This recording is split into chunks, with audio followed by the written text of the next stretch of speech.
Hello and welcome to this shortish video on exam technique for the AQA history papers. What I want to talk about today are the evaluation questions that you will find at the end of each of your 4 units.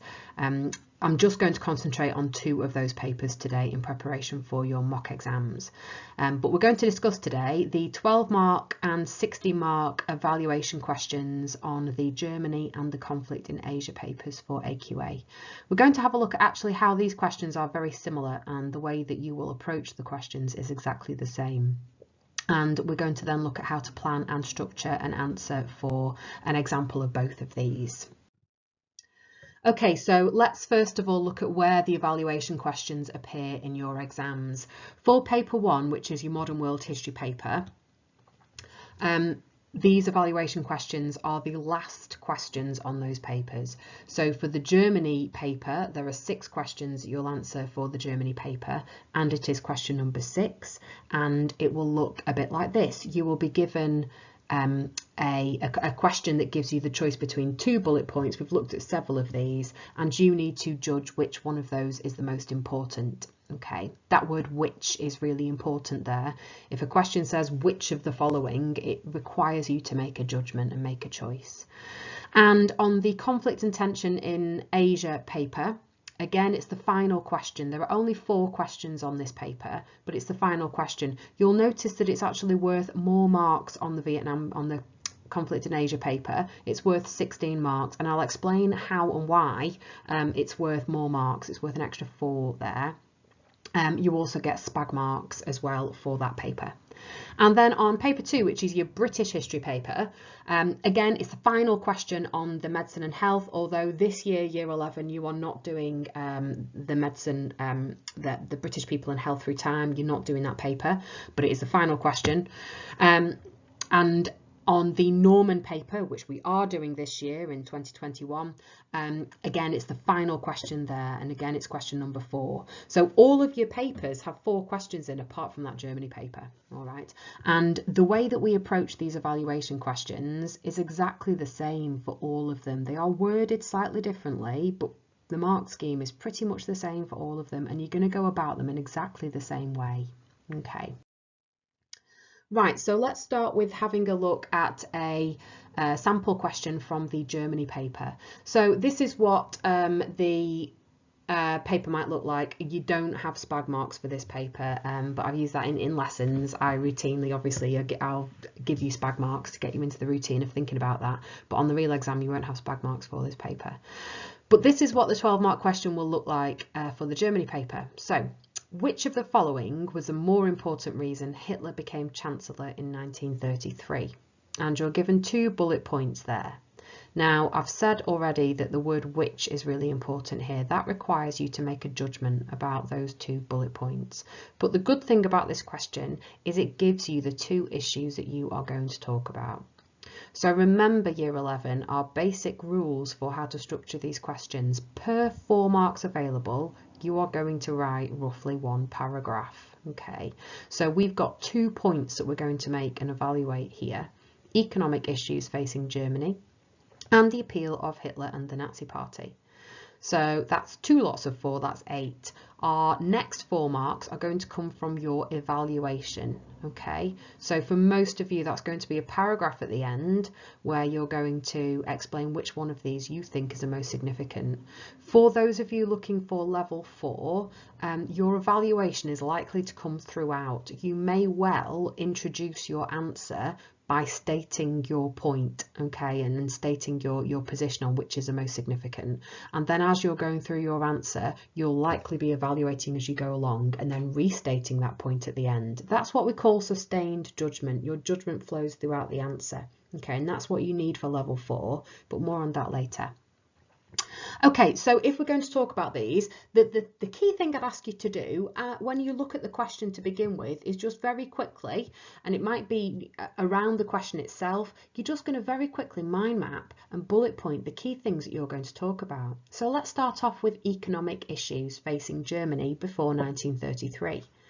Well, the obvious one you're probably going to talk about is the Wall Street crash. What I will say here is look carefully at the date. We're talking about why Hitler became Chancellor in 1933. Now, economic issues, we're going to start with the Wall Street crash because that happened in 1929, and that really is the driving force behind the economic depression facing Germany in the late 1920s, early 30s. I wouldn't talk about other economic issues that happened earlier, so I wouldn't be mentioning things like hyperinflation. They're 10 years prior to this. They're a little bit too long ago. If you are going to bring those in, you really need to make them relevant to events happening after the Golden Age. So I'm going to start with the Wall Street crash, and obviously the implications that has for Germany. So recalling of the loans given under the Dawes Plan, the closing of American factories like Gillette and Ford, not only in Germany but elsewhere in Europe as well. And I then might mention the German depression that this leads to, that kind of comes to a head in 1931 under Brüning's chancellorship. And speaking about Brüning, we may well talk about how he deals with this economic crisis. And we know that Brüning was deeply unpopular. At a time of financial crisis, he was trying to save money by cutting public spending and also raising taxes. And we know that this culminated in 6 million people being unemployed in Germany by 1932. And as a result of that desperation that people were facing and the frustration with the democratic Weimar government at the time, we know that votes for political parties who were at the extreme fringes, so the Communists and the National Socialist German Workers' Party, the Nazi Party, we know that votes for those parties increased at this time. Okay. So in my first paragraph, those are going to be some of the things that I'm going to be talking about. Now, let's move on to the second bullet point and think about some of the content that we could use to argue how the appeal of Hitler and the Nazis helped Hitler become Chancellor. So I might start off with Hitler himself. So the fact that we've talked about Hitler as opposed to some of the other Weimar politicians, Hitler was relatable for the German people. He was someone that spoke passionately. He was a really powerful orator. He spoke really passionately about his country, and he'd experienced a lot of the frustrations that the German people had experienced. He's sort of the anti-establishment figure. I'm probably going to talk about Nazi promises as well that they make during this period. A lot of the Nazi promises, when they were refining their political standpoint in the 1920s during the Golden Age, whilst they were increasing their membership, votes for the party was actually going down because their Nazi promises of work and bread and destroying communism fall on deaf ears during the Golden Age when things are going well. But during the financial crisis, these promises are very specific and they go right to the heart of what the German people need. Okay, so we'd need to give some examples of those promises. So they promised to destroy the Treaty of Versailles, and that is the root cause of a lot of Germany's financial problems and political instability. They also promise Arbeit und Brot, work and bread, for the 6 million Germans who are unemployed by 1932. Okay. And that gets the support of a lot of the workers. But remember, the Communist Party is also appealing to those workers. So another key Nazi promise that helps win them votes in this period is the fact that they promise to destroy communism. And that wins them votes from the middle classes and the business owners who are concerned at the rise in support for the Communist Party. So that's the appeal of Hitler and the Nazis. And that's some of the content that we're going to talk about. So I've got my plan there for 2 paragraphs. Okay, and those are the things I'm going to talk about. But what I need to do as well is clearly make sure that I explain how each of these things lead to Hitler becoming Chancellor in 33. So I've got to make sure I link back to the question, and I need to make a decision about which is the most important. Okay, now it doesn't matter which of those bullet points you go for. The examiner doesn't have to agree with you about which is the most important. There's not a right answer in that sense, and historians disagree and debate these things all the time. What is crucial, though, is that you can really clearly argue your point. So as long as you can justify which you think is the most important, choose whichever one you want. Okay. Now, for me, I might suggest that although the appeal of Hitler was really significant, I think the economic issues in Germany were absolutely fundamental in providing the correct circumstances for which the appeal of Hitler was to reach a wider audience. So if you think about the Golden Age, when things were going well for Germany under Stresemann and then subsequent chancellors in the later 1920s, support for the Nazi Party in the Reichstag was actually going down. Yeah, they were refining their political platform, they were campaigning, they were increasing their party membership, but actually in terms of elections, they had a very small minority of seats in the Reichstag. So the appeal of Hitler on its own and the appeal of the Nazi Party on its own, I don't think is sufficient. Certainly he wasn't going to become Chancellor during the Golden Age. There was no chance of that at all. And he was appealing to maybe those on the more extreme right-wing fringes. It's only when Germany was in a real a state of economic distress that the people become desperate enough to seek an alternative to the government that they think is failing them. And we know that when people are desperate and when countries suffer financial shocks, like something like the Great Depression and the Wall Street crash, that's when we start to see a rise in support, an increase in support for those more extreme political parties. So you could certainly argue that the appeal of Hitler on its own, it was not sufficient to make him become Chancellor. It's only when we get this perfect storm of the Nazi Party doing all of that background work and campaigning, coupled with this massive economic stress and shock that Germany faces after 1929, that we see the increase in support for the Nazi Party. You could also argue that, okay, well, the economic issues, it could just have easily have been the Communist Party. So there's something about the appeal of the Nazis there and the appeal of Hitler himself that means that they are the ones that come out with a majority of, not a majority, sorry, but as the largest party in the Reichstag in 1932. So you could argue either way. Now let's have a look at how we might put a paragraph together. So what I've done here is I've done a first paragraph. So I've tackled the economic issues in Germany. So I'm going to read this paragraph and then we'll talk about what I have included and how I've put this paragraph together. And then what I want you to do is have a go at doing the second paragraph and then also coming to a judgment. Okay. So the economic problems facing Germany were severe and led to increased support for the political extremes. The Wall Street crash resulted in the US recalling the loans made to Germany under the Dawes Plan and closing their foreign factories in Europe. This resulted in loss of jobs and revenue for Germany, and unemployment soared to 6 million by 1929. I'd probably actually put the word million there rather than 6M. The Weimar government was blamed for this, especially since Chancellor Brüning dealt with the German Depression of 1931 by cutting public spending and raising taxes. He made the government deeply unpopular. This helped Hitler become Chancellor because the German people blamed the Weimar Republic for the economic crisis, and there was a sharp increase in support for both the Communist and National Socialists.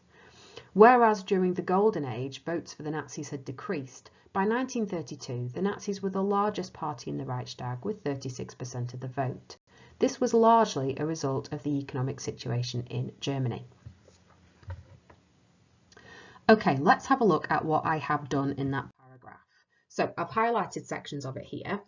At the start of my paragraph, I have a topic sentence. I am clearly making a point that signposts what my paragraph is going to be about. Economic problems led to increased support for political extremes, like the Nazi Party. Now, the green section there is where I've given some really specific evidence to support that. So I've mentioned what's causing this financial crash. I'm talking about the result of the financial crash, so loss of money for Germany, the withdrawal of American loans. I've given specific statistics and dates, so 6 million unemployed by 1929. I'm using those key terms for things like Dawes Plan. I have named Chancellor Brüning and specifically given 2 examples of things he did to make the German government unpopular. So I'm giving very specific knowledge there. I'm not writing in great detail about any of those things, but I'm very clearly and succinctly showing the examiner that I know what caused that financial crisis and what it looked like in Germany by using that specific knowledge. Remember, you're going to spend no more than 25 minutes maximum on this question. Okay, so you don't want to talk about the Dawes Plan in loads of detail. You just need to show that you know what it is. okay, and how the impact of that money being recalled has on Germany. Now, the last section, which is pretty much equal in terms of length to my evidence bit, is my explanation. So I need to make sure that I don't just list everything I know about economic issues. The question's asking how those economic issues led to Hitler becoming Chancellor in 1933. So I need to explain how those things helped him become Chancellor. And I need to link it back to the question. Now, the easiest way to do that is to use the phrasing of the question itself. So, this helped Hitler become Chancellor because, and I've gone on to explain the impact of this situation in Germany. You know, people blaming the Weimar Republic, that institution, for the economic crisis, and that results in a sharp increase in support for both the extreme parties, the communists and the Nazis. You know, I've explained that although they weren't getting votes when things were going well economically, you know, by 1932, the financial crisis results in them becoming the largest party. And without them being the largest party, although he doesn't have a majority, that gives Hitler sort of the, I suppose, the confidence to seek Hindenburg's approval in him becoming Chancellor. Okay, they are the largest party in the Reichstag by that point. So that's my explanation, which links directly to the question. Okay, what I want you to have a go at now is I want you to pause the video and I want you to have a go at planning out and writing your second paragraph. So think about how I've structured this one and do exactly the same, but for the appeal of Hitler and the Nazi Party.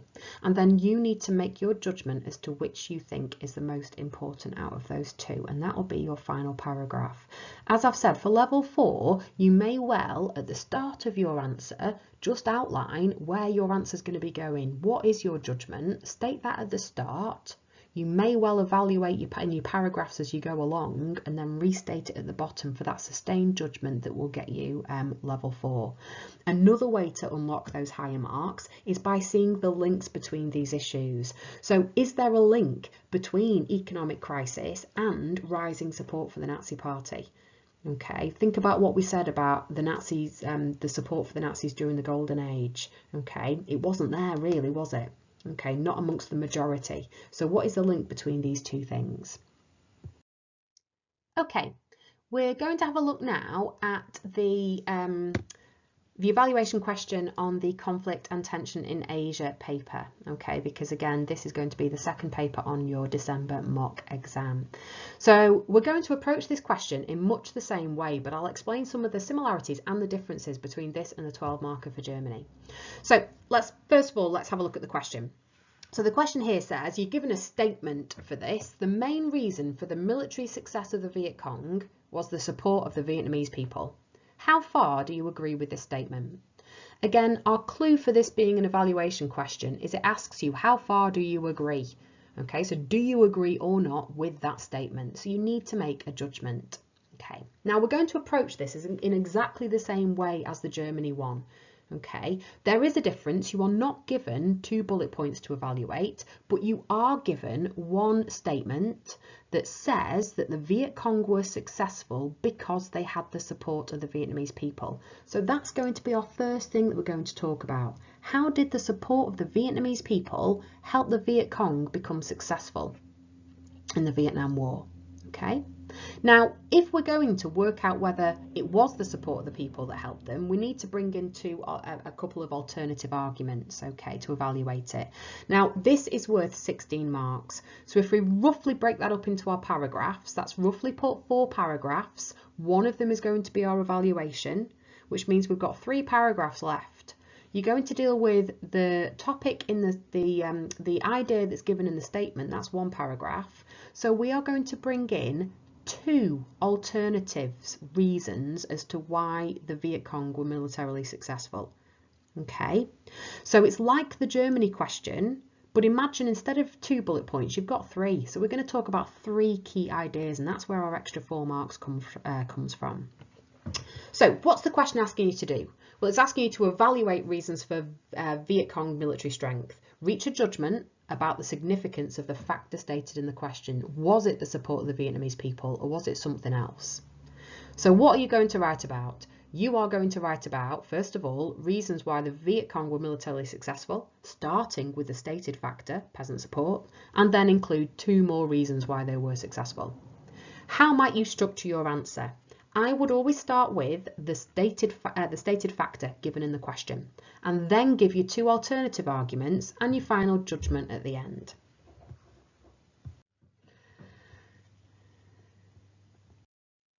Okay, so in terms of planning this question then, your first paragraph is going to be about the factor stated in the question. So when we're talking about military success of the Viet Cong, the factor that you were given was the support of the Vietnamese people. So the things that you might talk about there are things like the code of conduct that the Viet Cong used and how that encouraged support from the Vietnamese, the southern Vietnamese peasants. You might talk about the Ho Chi Minh Trail and the fact that without peasant support on that trail getting supplies to the Viet Cong in the south, they wouldn't have been as militarily successful. And also the help of the villagers in terms of hiding equipment, sheltering Viet Cong, feeding them, and also providing the cover for the tunnel systems and how integral that was to the military success of the Viet Cong in being undiscovered by the Americans. But we need to bring in 2 further points, okay, and then weigh those up together. So your second point might be about the guerrilla tactics deployed by the Viet Cong. So you might talk about how those guerrilla tactics and give examples of them, so things like the booby traps, the mines, things like that. You may talk about how they were well suited to the terrain in Vietnam. You may well talk about the minimal collateral damage that these included, and thinking about those of you looking for level 4, making links between these factors. So the minimal collateral damage caused by guerrilla tactics, it had marginal impact on local people, their farms, their homes, their villages. That encouraged the support of the Vietnamese people for the Viet Cong. Okay, that combined with their code of conduct. You may talk about the traps and the ambush tactics as resulting in a lower Viet Cong body count than they would have suffered had they been engaging like for like with American tactics. So that might be your second point on guerrilla tactics. Now your third point could well be on the failure of American tactics and how that led to military success for the Viet Cong. So, as opposed to the guerrilla tactics being well suited to the Vietnam terrain, you may well talk about the fact that the traditional American tactics, so heavy firepower, was ill suited to that terrain. Okay, they couldn't effectively use those tactics because they didn't know exactly where their enemy was. You may talk about the fact that the American GIs were ill prepared in comparison to the Viet Cong soldiers. They had very short tours of duty in 1 year, okay, before being shipped out and replaced. You may well talk about the impact of things like napalm, the defoliants, Agent Blue and Agent Orange that were used, and the huge amounts of collateral damage associated with those, and carpet bombing, and the fact that all that did was encourage the support of communism amongst many South Vietnamese people. Because it caused so much damage to the land, to the villages and to the people. And you may well talk about, therefore, how that led to the failure of hearts and minds, which was another key American tactic. Okay, that didn't work. They failed to win the hearts and minds of the South Vietnamese people. So those are the 3 key things that you're talking about. Now, what I want you to do now, you're going to approach it in exactly the same way in terms of structuring your paragraph as we've just talked about with that 12-mark Germany paper, but I'm not going to do a model for you. We've looked at models in class. So what I want you to do now as part of revision is you can go back to my Germany one, even though it's about an entirely different topic and paper. You're going to structure your paragraphs in a very similar way. You signpost topic sentence at the start, give some clear but succinct evidence, and then link it back to the question, how does that lead to military success for the Viet Cong? Do that for your 3 paragraphs and then your judgment at the end.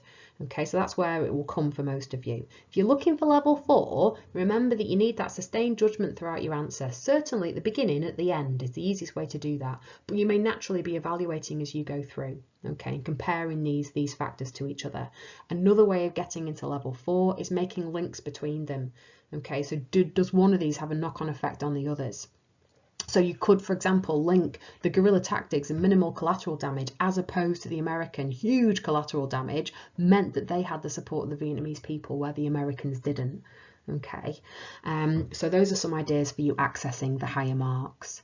Okay, my class, if you want to have a go at those questions or any plans, you've also got a list of lots of different questions that you can have a go at. Now you know how to structure them, have a go, even if you just plan them out like I have done here, see if you're talking about the right things. I'm happy to mark anything you email to me. Other than that, thank you very much for listening, and I hope it's been useful. I'll see you next time.